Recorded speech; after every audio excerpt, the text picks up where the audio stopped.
तो तो अभी मैं अपने मेन्यू में ये जार केक इंट्रोड्यूस करने जा रहा था और मैं इसकी कॉस्टिंग निकाल रहा था। तब तक मुझे ध्यान आया कि आप में से भी बहुत लोग होंगे जिनको ऐसे कॉस्टिंग निकालने में दिक्कतें आती होंगी। छोटी bakeries, cloud kitchen, home bakeries जो चला रहे हैं, मैं बताऊंगा कॉस्टिंग निकालने का बहुत ही सिंपल सा तरीका, बिल्कुल ऑन पेपर करेंगे और बहुत ही ईजी वे में।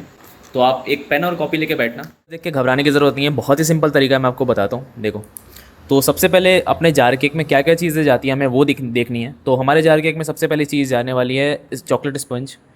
तो चॉकलेट स्पंज को बनाने में हमें क्या क्या इंग्रेडिएंट्स लगते हैं, ये सारी चीज़ें मैंने यहाँ लिखी है और उनका रेट क्या है मार्केट में। जैसे मान लो मैदा मैदा हम लेते हैं 170 रुपये का 5 किलो। तो ये सारे मार्केट रेट हैं, 1 किलो आधा किलो 100 ग्राम जो भी रेट्स चल रहे हैं। उसके बाद हमने कितनी क्वांटिटी यूज़ करी है वो यहाँ लिखेंगे और उस क्वांटिटी का रेट क्या है वो हम यहाँ लिखेंगे। इसको निकालने का तरीका बहुत सिंपल है। जैसे मान लो मैं आपको दिखाता हूँ, जैसे मैदा हम यूज़ कर रहे हैं, इसको निकालने का तरीका बहुत सिंपल है, मैं आपको दिखा 170 डिवाइड बाई 5 किलो, मतलब हम इसको ग्राम में करते हैं क्योंकि सारी चीज़ें हम ग्राम में ही ले रहे हैं। 170 डिवाइड बाई 5000, 1 किलो में 1000 ग्राम होते हैं, तो 5 किलो में 5000। तो इसका रेट हो गया, पर ग्राम का रेट हो गया 0.034। अब हम इसको इंटू करेंगे जितना हमने यूज़ करा है। हमने यूज़ करा है 240 ग्राम, जो 240 ग्राम मैदा। तो अब हम 240 ग्राम का रेट निकालते हैं, तो हमें बस इंटू करना है, इंटू 240। तो 8 रुपये का मैदा हमने यूज़ करा है अपने रेसिपी में। तो ऐसे ही करके हम सारी चीज़ों के कॉस्ट निकाल लेंगे और जो टोटल कॉस्ट हमारी आई है स्पंज की वो है 123। अब इसमें हमारे 10,000 केक्स बनेंगे, तो डिवाइड बाई 10 करेंगे तो पर जार केक का जो प्राइस आएगा वो आएगा 12 रुपये। तो 12 रुपये का स्पंज हमारे एक जार केक में लगा है। और जो दूसरी चीज़ अब जाने वाली है वो है मूज़, लेयरिंग के लिए मूज़। तो मूज़ बनाने के लिए हमने सेम चीज़ करी है, जो जो इंग्रेडिएंट्स लगे हैं, जो मार्केट रेट है, जितने इंग्रेडिएंट्स की क्वांटिटी हमने यूज़ करी है और उनका कॉस्ट क्या है, तो ये टोटल आ गया है 120 रुपये। अब सेम चीज़ 120 रुपये में हमने 10,000 केक्स बनाए हैं, तो 120 डिवाइड बाई 10 ये हो गया 12 रुपये। तो 12 रुपये का मूज़ हमारे एक जार केक में गया है। अब एक्स्ट्रा एक्सपेंसेस में आ जाते हैं। एक्स्ट्रा एक्सपेंसेस में हमारी पैकेजिंग आ जाएगी, फ्यूल, लेबर कॉस्ट, ये सारी चीज़ें आ जाएंगी। तो पैकेजिंग हमें पड़ी है, एक जार पड़ा है हमारा 16 रुपये का, तो 16। और फ्यूल हमारा 1 घंटे अवन चला है, तो उससे फ्यूल हमारा यूज़ हुआ है 6 रुपये का।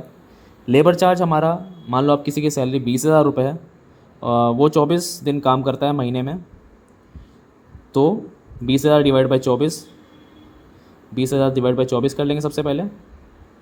उसके बाद जितना भी हमारा आएगा उसको डिवाइड बाई जितने घंटे दिन में वो काम करता है लेबर।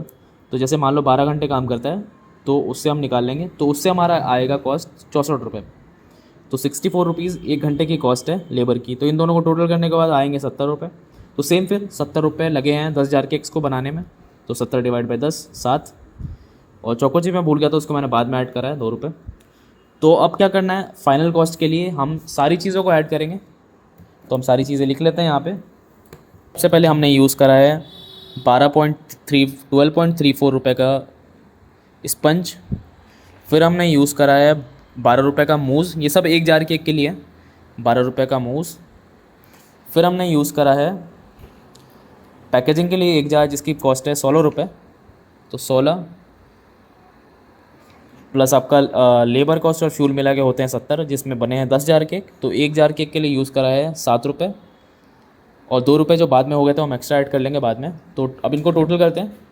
सबसे पहले स्पंज का प्लस 12 रुपये मूस के